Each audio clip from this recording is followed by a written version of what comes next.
The BBC presents Jet Morgan in Journey into Space.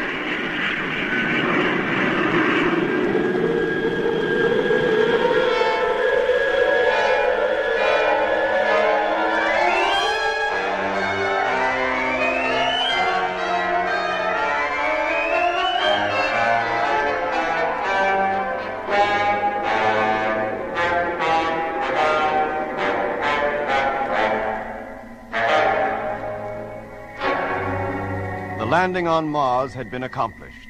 2 ships had touched down safely, and the South Polar Base from which the exploration of the Red Planet was to be made had been established.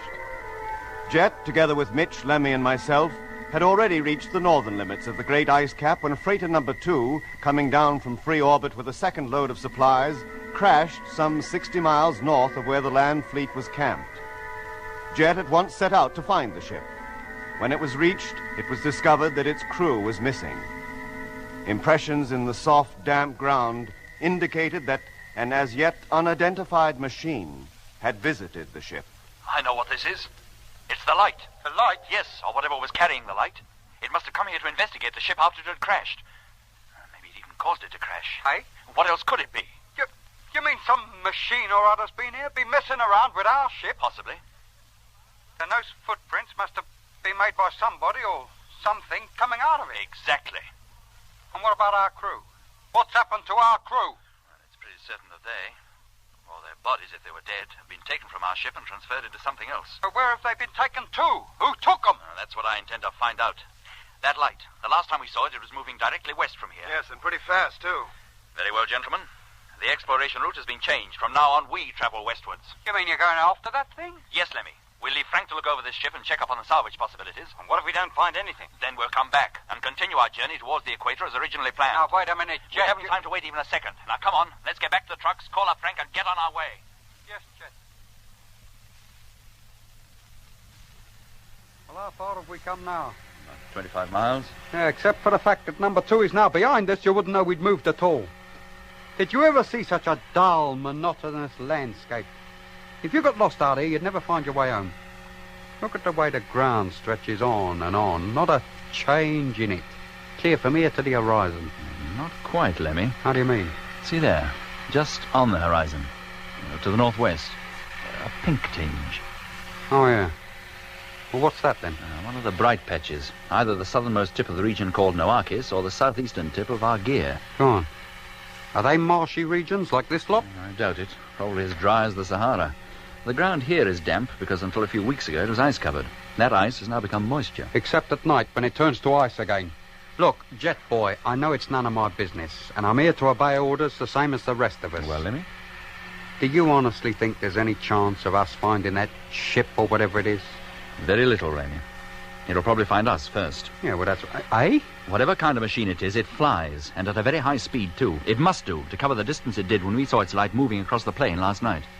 Well, then what's the idea, then? I mean, compared with that thing, we're like a car trying to overtake an aeroplane. By nightfall, Lemmy, we'll have covered about 200 miles. Well? And be 200 miles nearer the place from which that light came. So? Perhaps tonight it'll return to the ship along the same course, in which case we should see it. And then? We'll have an even clearer idea of where it comes from. And tomorrow we set out in that direction until we come to its base. But that might be anywhere. And what if it sees us?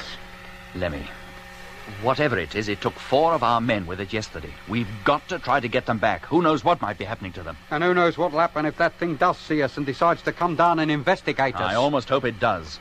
Hey? So far as is known, Lemmy, the highest form of life that Mars can support is vegetable life. You mean the men that fly in that ship are a bunch of carrots? Vegetable men? No, Lemmy. And it's my belief they're not Martians either. Then who are they? You remember the time travelers, Lemmy? On the moon? Will I ever forget them? At first we thought they were moon men, that they lived on it, but they didn't. Hey, you don't think that ship belongs to the time travelers, do you? I wish it did. I'd have no fear then for the safety of Evans and his crew. No. No, Lemmy, the impressions left by that craft were not those of a time traveler's machine. The point I'm trying to make is that whoever flies that ship is a visitor to this planet, as we are. In which case they must have a base established somewhere, and I hope the strange machine with the light will lead us to it. And how are we going to approach it without being detected? And once we are detected, how do we know a human turnip isn't going to carry us off like they must have carried off Evans and his lot? We don't know. But so long as Evans, his navigator, and the 2 freighter men are missing, it's up to us to try to find them. But doesn't that mean walking straight into trouble? We don't know what these flat-footed cabbages can do. It might mean the end of us all. It might be safer to keep out of their way, not let them know we're even here. Oh, it's a little late for that. They already know we're here. That orange light Mitch and I saw the first day we landed. The noise we heard that caused me to black out. The fact that after freighter number 2 had crashed, a flying ship of some kind made its way directly to it. All these things show that somebody or something on this planet is fully aware of our presence here. We're bound to meet them face to face before very long. And so far as I'm concerned, the sooner the better. Then at least we'll know what we're up against. Oh, well, I'll say this for you, Jet Boy, you got guts. But it's tough on us weaker types who have to string along with you. Hello, Landfleet. Rogers calling. Oh, that's Frank. Hello, Frank. Barney, dear. Hello, Lemmy. This is to report that we've now topped the hill and are about to descend down the other side. Good show, mate. Did you have much trouble getting up? Yes, we did. I had to unhook the caravan and drag it up in 3 parts. We can see number 2 from up here, through the glasses at any rate. Let me talk to him, will you, Lemmy? Yes, mate. There you are. Go ahead. Hello, Frank. Oh, hello, Jet. When you get to number 2, start looking her over straight away. And give me a report on the chances of salvaging her cargo and getting it back to Polar Base. Yes, sir. You can enter her by the cargo hatch. The airlock into the crew's quarters is jammed, so you won't get in that way. Right. We left the ladder extended so you wouldn't have our trouble getting up. We also closed the airlock between the cargo hold and crew's quarters and left the air supply to build up, so you can spend the night in there if you wish. Oh, thank you, sir. Power supply to most of the ship still works, and so does the main transmitter and receiver. So you'll be able to keep in touch with us and the main fleet still in free orbit. Right. Keep in regular radio contact. And Frank... Yes, Jet? Wherever you decide to spend the night, be sure to be inside with all hatches tightly closed at least an hour before sunset. And make no attempt to leave the ship or your trucks between then and sunrise, no matter what happens. Roger. Now keep a permanent watch throughout the night. If you have any visitors, call us immediately. You're darn right I will. And hide your lights, Frank. Seal the door leading into the pilot's cabin, if you're in there, and keep watch with the aid of the televiewer. Yes, sir. Now, our position at the moment is longitude 11 degrees, 34 minutes approximately, latitude minus 53 degrees, 22 minutes. We're heading directly westwards along the latitudinal line. Call again as soon as you reach the ship, Frank, and good luck to you. Thank you, Skipper. And if you ask me, he'll be needing it.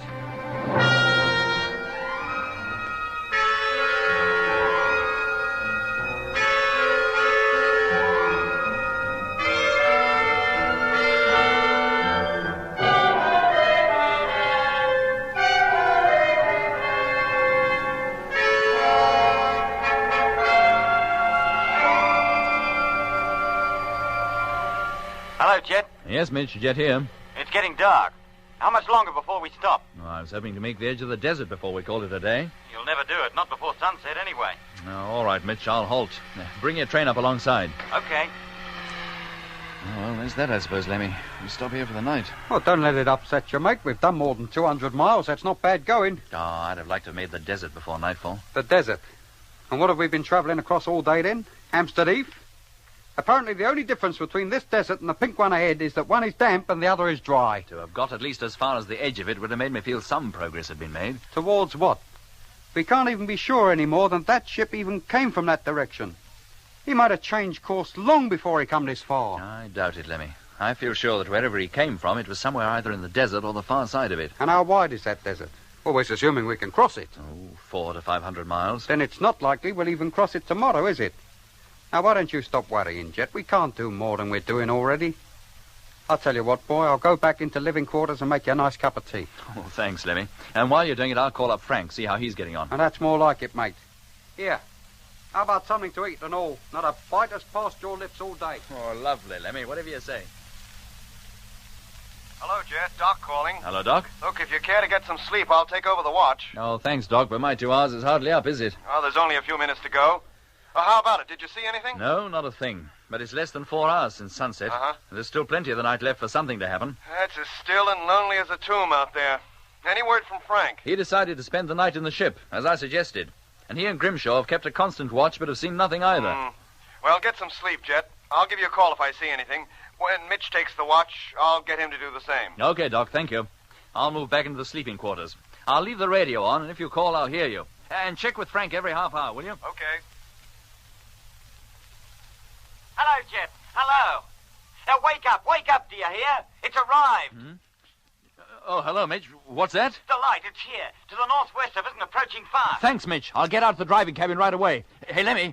Lemmy. What's up? The light, it's here. Follow me out into the cabin as soon as I pass through the airlock. Yes, mate.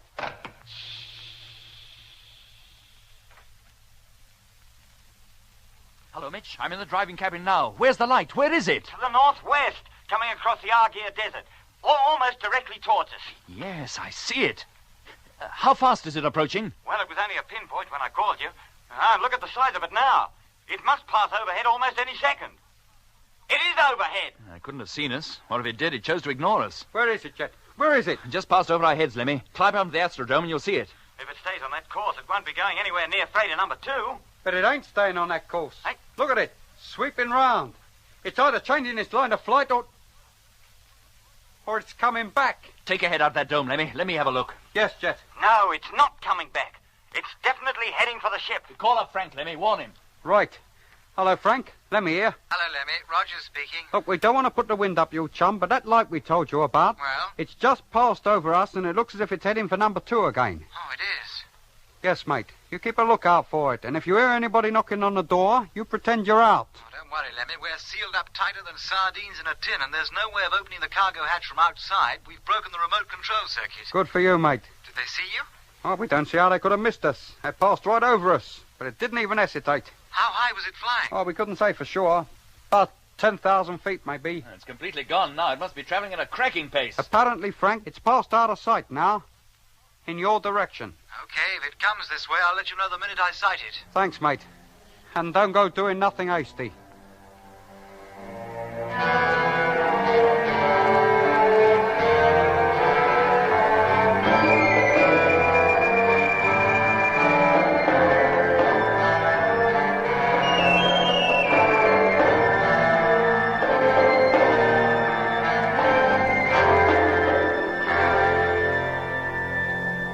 Hello, Landfleet. Roger's calling. Yes, Frank. Barnard here. We can see it. It's coming straight at us. Oh, blimey. Let me talk to him, Lemmy. And hook up Doc and Mitch. Let them hear this. Right. Hello, Frank. Yes, Jet. Where are you keeping lookout? From the pilot's window? No, Jet, through the televiewer. Have you a clear view all round? No, Jet, the tilt of the ship doesn't allow it, but we've got a clear view forward and almost 90 degrees either side. Where is the light now? Directly in front of us, height about 45 degrees. It seems to have stopped now. It's just poised up there above the ground. Just hanging there, you mean? Not moving? No, Jet, it's as though it has some anti-gravity device. Now it's descending very gently. It's almost down. Now it's touched the deck and the light's gone out. Can you see a ship of any kind? Not really, Jet. It's so dark out there. There's hardly enough light to activate the camera. All we can see is a dark, almost shapeless patch where the light was. The image might become clearer as your eyes get used to the dark. Have you got the lights on in the cabin? Yes, Jet. Then put them out, Frank. But they can't be seen from outside, sir? I realize that, Frank, but the darker the cabin, the better your chance of seeing things on the televiewer. Oh, yes, sir. We'll put them out. Will you hold on a minute? Yeah? Right, Jet. We're blacked out. Televiewer any better? Stars are visible and the black patch is still there. You can't make out any details. No, sir, but maybe it'll get clearer later when our eyes are adapted to the darkness. All right, Frank. We'll keep listening. Give me a call the moment you've anything to report. Yes, sir. I wouldn't like to be in Frank's shoes right now. Not with that thing sitting on his doorstep. No, Lemmy. I wish it was sitting outside here instead. Hello, Mitch, Doc. Yeah, Jet. Mitch here. Did you hear all that? Too right. Well, what's that thing up to? Do you think it realizes Frank and Grimshaw are in there? I don't know. But why did it put its light out? Well, that's a point. Hello, Jet. Frank calling. Yes, Frank? Things are happening. The patch is definitely circular. That thing out there must be globular in shape like a ball. And that's not all. Oh? A pale green, oval-shaped light has appeared in the underpart of it. Some kind of door? Well, possibly. It's probably a circular door, too, but looks oval because of the position from which we see it. It's foreshortened. Anything else? Not at present, Jet. Then keep calm, Frank, and give me a full commentary on everything you see. Yes, sir. Oh, Jet, something is coming out. Oh, blimey. What do they look like? Oh, it's difficult to tell. All we can see are faint shadows. The green light is so pale, like luminous paint. It's only because parts of it are being obscured occasionally that I know anything is moving there at all.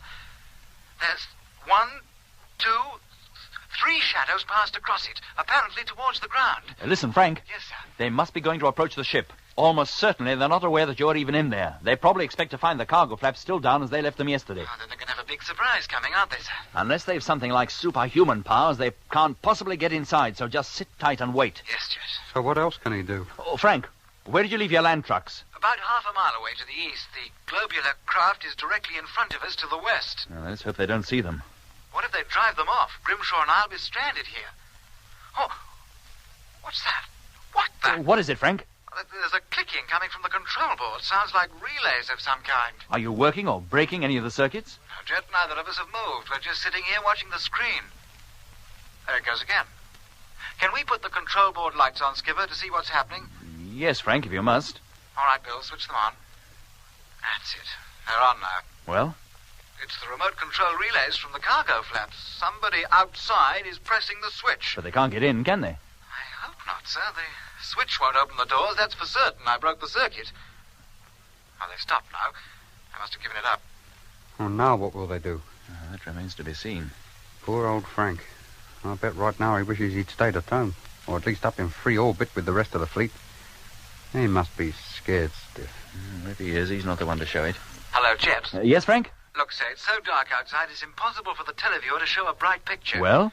But if I went into the pilot's cabin and looked through the window with my own eyes, I might see much more. May I have permission, sir? Very well, Frank, but be careful. Switch off the televiewer and the control board lights before you go in case they should be seen when you open the pilot's cabin door. Yes, sir. Televiewer off. And now the control lights. I'll put Bill on the transmitter and get him to hook me up to the pilot's intercom so I can still talk to you. Okay, Frank. And be careful, boy. Don't let them see you. Oh, I'm too much in love with myself not to be Lemmy, don't you worry.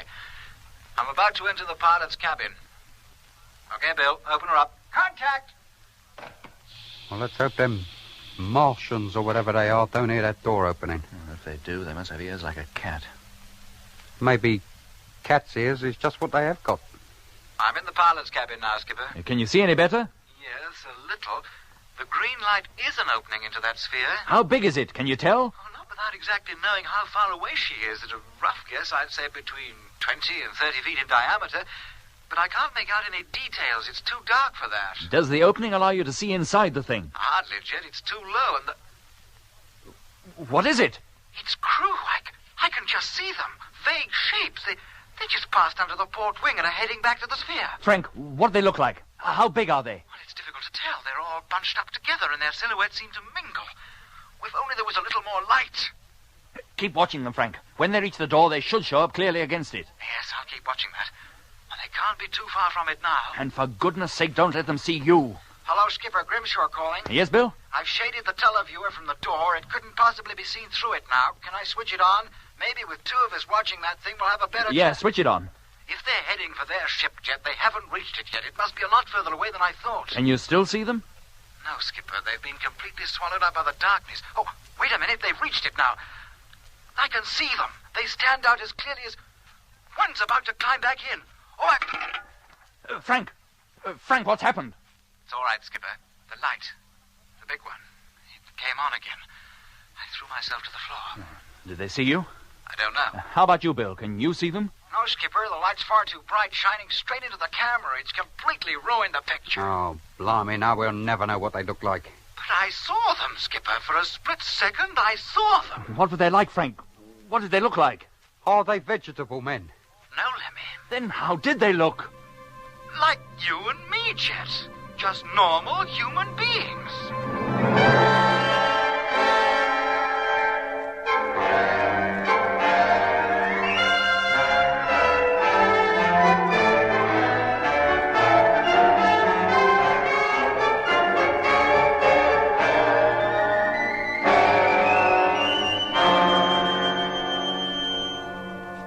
Frank, are you sure? You were straining your eyes to see anything. They could have played you tricks. I'd stake my life on it, Jet. When the big light came on, it showed them up so clearly I couldn't have made a mistake. But Grimshaw didn't see them. How could he? The light shone straight into the camera. The picture was too distorted for him to recognize anything. Did you see the ship take off again? No, Jet. While the light was on, I thought it best to lie low.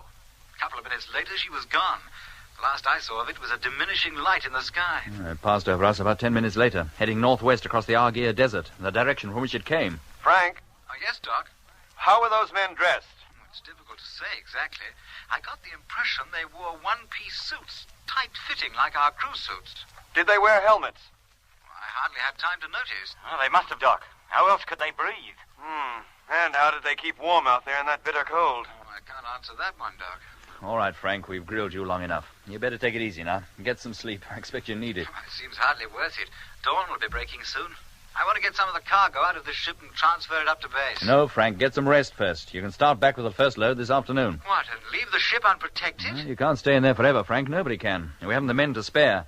Base is in urgent need of some of the supplies in that ship. They've got to have them. But how about the big stuff, Skipper? We need more than 2 men to handle that. We'll leave it there until you get back. Where from? Frank, we must have at least 2 more men down here on the surface. I want you to return to the main fleet in free orbit in number 1. Bring down MacDonald and Hammond. When you've touched down again, I'll give you further orders about salvaging the rest of the gear from the wreck. Very good, sir. Now, turn in, Frank. It's unlikely you'll be disturbed again. Whoever was in that ship seems to prefer to wander around at night. Give me a call when you wake up. Yes, sir. Signing off. Couldn't we go back and give him a hand, Jet? Well, we could, Mitch, but we've other things to do. As soon as it's light, we're getting underway again. We're going to cross that desert. The Argyre? Yes, Mitch. We head northwest as soon as the sun's up.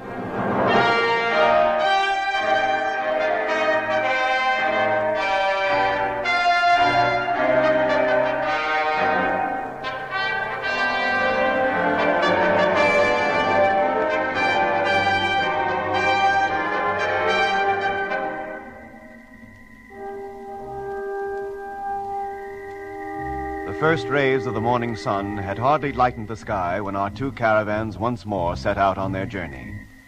We traveled steadily in a straight line towards where the light of the strange ship had disappeared over the horizon the night before. 3 hours and 60 miles later, the soft, damp, purple soil of the Mare Australis began to give way to the sandy pink of the Argyre Desert. By noon, the Mare had been left behind. Now the 2 trains of vehicles plowed through the soft sand, each trailing a miniature dust storm behind it. For the first time since landing on the planet, the sun's rays, shining through the windows of the driving cabins, were hot enough to allow us to travel through the day without the need of the heaters to keep us warm. The desert scene was unbelievably beautiful. The sand pink and, unlike the flat plain of the Mare Australis, gently undulating. Slowly, as the day wore on, the copper-colored sun made its way across the mauve northern sky. At noon, we rested, refreshed ourselves, and stretched our legs by walking ankle-deep in the sand. By then, we were well into the desert, surrounded on every side by low pink hills, with not the tiniest living plant to relieve the monotonous, if colorful, scene.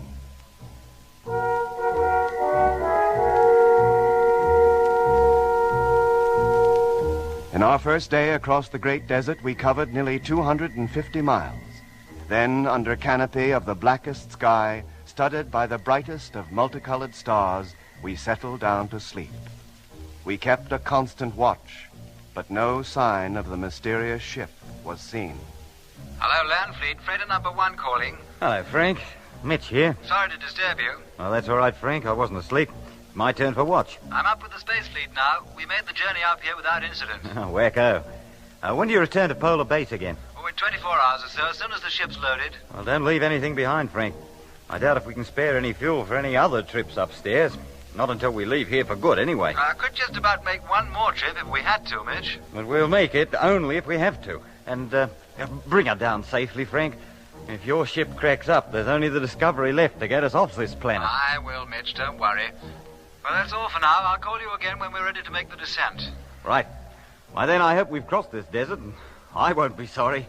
No sign of that ship again? No, Frank. Not a flicker.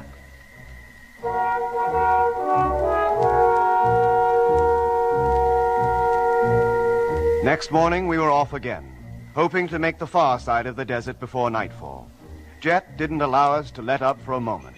While one man drove the truck, his companion navigated, and in between times scanned the horizon with powerful binoculars in the hope of sighting the strange sphere or some sign that would lead us to its base. But there was none. Nothing but the pink sand stretching endlessly. Then, less than 2 hours before sunset... Hey, Doc. Doc, what's happening? I don't know, Mitch. The motor seems to be giving out. Oh, treat her gently, Doc. You're pushing her too hard. Well, how else do we keep up with Jet and Lemmy? They're already at least a mile or more ahead of us. Oh, we've been traveling too fast for too long. Hasn't Jet got any feeling for the insides of these tractors? Hello, Jet. Yes, Mitch? Oh, can you slow the pace down a bit? Our motor's heating up. Oh? Ours isn't giving any trouble. Oh, well, this is. We ought to stop, let it cool off. All right, then. We'll halt here for a while. Come up alongside, will you? Right. Hey, Mitch, the output meter, it's dropped to half of what it should be. Are you giving her a full power? Yes. Now, stop her, Doc. Stop her right here. Okay. Hello, Jet. Yes, Mitch? There's something definitely wrong with the motor. We'll have to stop, find out what the trouble is, or we may ruin her completely. Oh. You sure she won't be all right for an hour or so? That's about all we need to cover the full distance. That'd about take us across this desert or No, not? Jet, she's not moving another inch until I've had a look at her. Oh, very well, Mitch, if you say so. Look, do you mind if Lemmy and I continue? At least as far as the top of the next rise. I want to see what's on the other side. Jet, don't go out of sight. We've got to stick together. I won't be out of your sight. We'll stop at the top. You'll still be able to see us. It's not more than 2 miles away. Well, I guess that far won't hurt, so long as you don't go down the other side. If the sand stretches still further, I'll come back and join you. All right, but you'd better be back here before it gets dark. Oh, I will. Don't you worry. All right, Lemmy. Start her up. Head up the rise and stop when you get to the top. Yes, mate. Motor on. Well, this is about the highest hill we've met on this desert. And it rises pretty sharpish and all. Oh, we're nearly there, Remy. Get ready to stop. All right, hold it. This is far enough. Well, was it worth it? Pink desert and more pink desert. And another rise bang in front of this one. Uh-huh. And did you notice anything about it? No. What? Towards the top, it changes colour from pink to brown. Oh, yes. I come to mention it, it does. I'd like to look on the other side. But to do that means dipping down out of sight of Doc and Mitch. We just told them we wouldn't do that. They'd start getting worried. Oh, it wouldn't take a couple of minutes to get over there and back. I could almost walk it in the time. Yeah, that's what I'll do. What, leave the cabin? Why not? I'll go over there, satisfy my curiosity, and then come straight back. But, Jet, it's less than an hour to sunset. Supposing you break your leg or something, what happens then? I promise not to get out of your sight, Lemmy. Whatever's on the other side of that ridge, I'll just take a look at it, and that's all. Well, if you must, you must. But why can't you wait until the morning? I don't know, Lemmy. I have a strange feeling that I must see the other side. And if I don't, it'll keep me awake all night wondering about it. I don't like the sound of that. Pass me my helmet, Lemmy. When I've got it on, fill the airlock and let me out. Hello, Lemmy. Can you see me? Of course I can. How could I miss you? Good. And here I go. Now remember, just to the top, boy. And no further. The sun's already low in the sky. And look at the color of it. A deep orange. The sun. A deep orange. You said that once before. How could I until a few minutes ago it was its normal color? A long time ago, I mean. Or was it so long ago? Nearly at the top. I've made it. Good heavens. What is it, Jet? What can you see? Lemmy, the other side of this hill leads down into a valley, a great wide valley. And it's full of plants like giant rhubarb. And it stretches from west to east as far as the eye can see. Rhubarb plants. Any custard trees growing up with them? This must be one of the canals. Then you'd better come on back here before a barge horse comes along and tramples you to death. It must be at least 15 miles wide and... Yes, there it is. It's there exactly as I saw it in my dream. What? What was in your dream? The dream I had when Mitch and I got lost in the fog. When you dreamed about seeing a city, you mean? Yes, Lemmy, and it's here. What? The city? Yes, identical in every detail.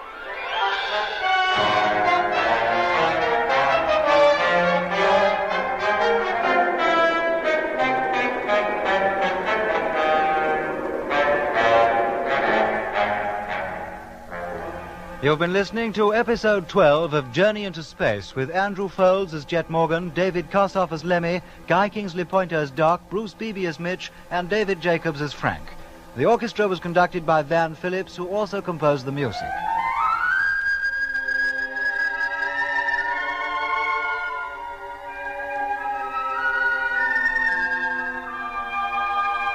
Journey into Space is written by Charles Chilton and produced by him in the London studios of the BBC.